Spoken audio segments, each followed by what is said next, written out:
Hello friends, बहुत बहुत स्वागत है आपका हमारे चैनल पर। इससे पहले कि जो मैंने वीडियो बनाया था तो कमला दास का इंट्रोडक्शन था, है ना। एक शॉर्ट इंट्रोडक्शन था कि जो मैंने नॉलेज के लिए वो बनाया था। मैंने ये भी बोला था कि मतलब इसको पढ़ के खुद से क्वेश्चन और आंसर मतलब लिखना है। तो हम जब खुद से बनाते हैं तो हमारी दिमाग की जो माइंडेज पावर है वो भी बढ़ती है और हमें खुद से भी नॉलेज होता है कि या मतलब कैसे कैसे जो क्वेश्चन आ सकते हैं और कैसे हमें खुद पे माइंडेस अपनी जो है तो लगाना पड़ता है। तो वहाँ हम चलिए चलते हैं कि हमने कैसे खुद से इसके क्वेश्चन बनाए जो आपके परीक्षा से भी संबंधित हैं। तो सबसे पहले हमारा क्वेश्चन है question number first, introduction of Kamala Das. तो हम सबसे पहले हमारा जो क्वेश्चन होगा, पहले तो हमें, क्योंकि हम सेमेस्टर फर्स्ट में हैं तो उससे पहले हम किसी के बारे में क्या इंट्रोडक्शन ही जानेंगे। तो पहले हम पढ़ते हैं इंट्रोडक्शन ऑफ कमला दास। तो Kamala Das originally Madhavikutty was born on the 31 March 1934 at पुण्यम in the coastal region Malabar in the state of the Kerala. तो जो कमला दास का जो मूल नाम था तो क्या था, माधवकुट्टी था। Original name Madhavikutty. और उनका जो जन्म था तो 1934 को केरल के राज्य तटीय क्षेत्र मालाबार के पुण्यम कुलन में हुआ था, है ना। तो उनकी जो अधिकांश जो शिक्षा भी थी the received the her education mostly home. जो मतलब उनकी जो शिक्षा थी तो ज़्यादातर मतलब घर पे हुई, परंतु उनका जो जैसे इसमें क्या बता रहा है कि जो she come of a very characteristic of the orthodox and conservative the family. तो इसमें क्या कह रहा है कि जो उनका मतलब काव्य रूढ़िवादी और विरुद्ध पराक्रमी था। जो मतलब जिस परिवार जो मतलब जिस पर्यावरण में वो पली बढ़ी, जिस परिवेश में वो पली बढ़ी, तो उनका काफ़ी मतलब एकदम से अलग ही किस्म का रूढ़िवादी टाइप का मतलब जो उनकी फैमिली थी। तो अब इसके बारे में इसके आगे जो दिया है तो उनके विवाह के बारे में दिया है, कैसे मतलब उनका विवाह हो जाता है 15 वर्ष की उम्र में उनका बाल विवाह होता है। और वो विवाह मतलब असफल भी रहता है क्योंकि वो मतलब वो जो मतलब सेक्सुअल जो रिलेशनशिप थे उसके वो खिलाफ थी। उनको मतलब एक ऐसा साथी चाहिए था जो आध्यात्मिक और भावनात्मक रूप से मतलब उनके साथ जुड़ा हो। तो ये सारे जो डिटेल्स हैं तो उनके बारे में हैं, इनको फ्रेंड्स आप पढ़ लीजिएगा। वेरी इंपॉर्टेंट क्वेश्चन आंसर मैंने खुद से बनाए हैं, क्योंकि मैं एक एक वर्ड अगर बताने लगूँगी तो शायद बहुत बड़ी वीडियो बन जाएगी। तो मैं शॉर्ट में ही बता रही हूँ, लेकिन जो आंसर क्वेश्चन है वो इतनी इंपॉर्टेंस है कि ये आपके पेपर में तो आना ही है, लेकिन आपके नॉलेज के लिए भी बहुत बेस्ट है। तो और इसका हमने पूरा हिंदी अनुवाद कर दिया है ताकि हिंदी इंग्लिश में दोनों किसी भी प्रकार की प्रॉब्लम्स ना हो। तो हम ऐसे कविता के बारे में पढ़ने जा रहे हैं जिन्होंने महिलाओं के बारे में मतलब काफ़ी बारीकी से उनकी भावनाओं को समझा और उनके बारे में मतलब सच्चाई लिखा जैसे महिलाएं मतलब महसूस करती हैं। तो अब हम चलते हैं क्वेश्चन नंबर सेकंड की ओर। तो क्वेश्चन नंबर सेकंड क्या कह रहा है, critical exam the poem in introduction on. मतलब कि कविता का जो आलोचनात्मक जो टिप्पणी है उसका हम मतलब परीक्षण करते हैं। Introduction the poem and introduction in wholly autobiographical and may also labelled as a confessionals poems.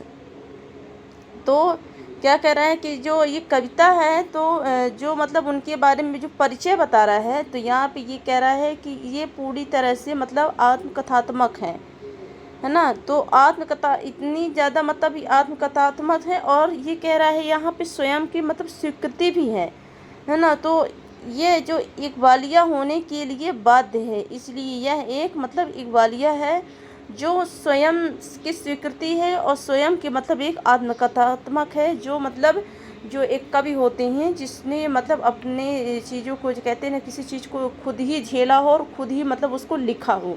तो ये मतलब उनकी आलोचनात्मक जो इंट्रोडक्शन है, तो आंसर हमारा जो है तो इसके बारे में है पूरा। तो इसे भी ज़रूर पढ़ लीजिएगा।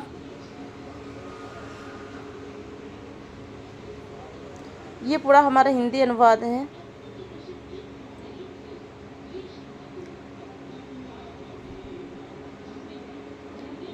ऐसी पोएट थी जिनके बारे में मतलब जितना भी जानो तो उतना कम है, हमारी इंडियन राइटर्स की जो पोएट थी। अब हम चलते हैं आंसर नंबर 3 हमारा क्या कह रहा है।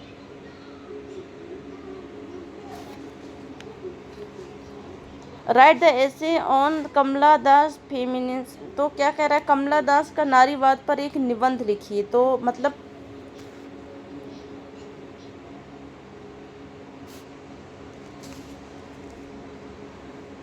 और what the evidence do you find Kamala Das poetry so that her the feminism the sensibility is the force behind her write of poetry. तो क्या कह रहा है यहाँ पर कि कमला दास, पहला क्वेश्चन है कि कमला दास के नारीवाद पर एक निबंध लिखिए और यहाँ लिखा है और आपको कमला दास की कविता में ऐसा कौन सा सबूत मिला जो दर्शाता है कि उनकी कविता लिखने के पीछे उनकी स्त्री की संवेदना ही शक्ति है ना। तो यहाँ पे भी ये तो हमारा बहुत इंपॉर्टेंट आंसर क्वेश्चन है ये भी कि मतलब उनके नारीवाद पर एक हमको निबंध तो लिखना है। चलिए पढ़ते हैं इसके बारे में। Kamala Das poetry in insensibility and the basically the poetry of a. तो क्या कह रहा है यहाँ पे कि कमला दास की मूलतः कविता और मूलतः है और women the poetry centre round Kamala Das as women's varied roles. तो क्या कह रहा है यहाँ पे कि महिला यह कविता विभिन्न भूमिकाओं में महिला के रूप में कमला दास पर ही केंद्रित है ना। तो उन्होंने मतलब लिखा तो नारीवाद के लिए ही है, लेकिन मतलब जो उनकी जो महिला के रूप में स्वयं कमला दास पर ही केंद्रित है। मतलब पूरी जो माय स्टोरी जो है तो वो पूरा मतलब कमला दास पर ही केंद्रित है। तो इसमें तो मतलब जो उनकी स्त्री की संवेदनाओं, उनकी कविताओं के पीछे जो प्रेरक है, जो उनकी मतलब शक्ति है, तो मतलब एक महिला के कविता को एक विशिष्ट चरित्र जो है तो प्रदान किया गया था, जो अन्य महिलाओं ने भी अपनी स्त्री संवेदनाओं के प्रदर्शित करने वाली कविताएं लिखी हैं। लेकिन इसमें जो कमला दास जो मतलब लिखती हैं माँ स्टोरी में, तो उन्होंने अद्भुत ढंग से नारीत्व का जो है तो मुद्दा उठाया है। उनका मतलब जो मुद्दा है तो उनके पूरी तरह से कमला दास की जो पोएट्री पढ़ेंगे तो अगर आप अच्छे से पढ़ेंगे तो उनको मतलब पूरी तरह से वो मतलब नारीत्व का ही मुद्दा उठाया है। पूरी मतलब स्टोरी में केवल नारी के बारे में ही लिखा है। तो ये क्वेश्चन हमारा जो है राइट है कि मतलब कमला दास जैसा मतलब उन्होंने नारी माय स्टोरी में लिखा है तो उसी तरह से आपको यहाँ पे आंसर देना है। बेसिकली ये आंसर जो है एकदम राइट है और हो भी सकता है कि इम्पोर्टेंस ही है कि ये आप आएगा ही क्वेश्चन आंसर में एंड आपको नॉलेज के लिए भी बेस्ट है। तो नारीवाद का निबंध जो है तो इस प्रकार से है और ये इंग्लिश है, ये पूरा हमारा जो है तो हिंदी है। तो मैंने इसके 3 क्वेश्चन आंसर बनाए हुए थे क्योंकि हमने जो इससे पहले जो वीडियो बनाया था तो उनका शॉर्ट इंट्रोडक्शन था। तो शॉर्ट इंट्रोडक्शन में तो ज़्यादा बड़े बड़े क्वेश्चन आंसर उसके अंदर से ले नहीं सकते, तो हमने 3 ही क्वेश्चन आंसर्स इसके बनाए हैं, है ना। तो ये आप ज़रूर पढ़ लीजिए क्योंकि ये एग्ज़ाम में पूछे जाने वाले भी प्रश्न उत्तर हैं और काफ़ी ज़्यादा बड़े भी नहीं हैं, छोटे छोटे हैं। इसके बाद की हमारी जो वीडियो होगी तो नेक्स्ट टॉपिक के लिए होगी, यूनिट 3 के लिए होगी। तो ये वीडियो आपको कैसी लगी, आपको कितना समझ में आया, कमेंट बॉक्स में ज़रूर बताइए ताकि आपको हो सके आप भी एजुकेटेड हो सके कहीं ना कहीं अगर मेरी गलतियां नज़र आती हैं तो हो सकता है कि हम आपके लिए और भी अच्छे से अच्छे कुछ टॉपिक ला सकें। तो हमारे वीडियो को लाइक करिए, कमेंट करिए और शेयर करिए। हमारी वीडियो को कमेंट बॉक्स ज़रूर बताइए कि आपको कहाँ पर प्रॉब्लम है।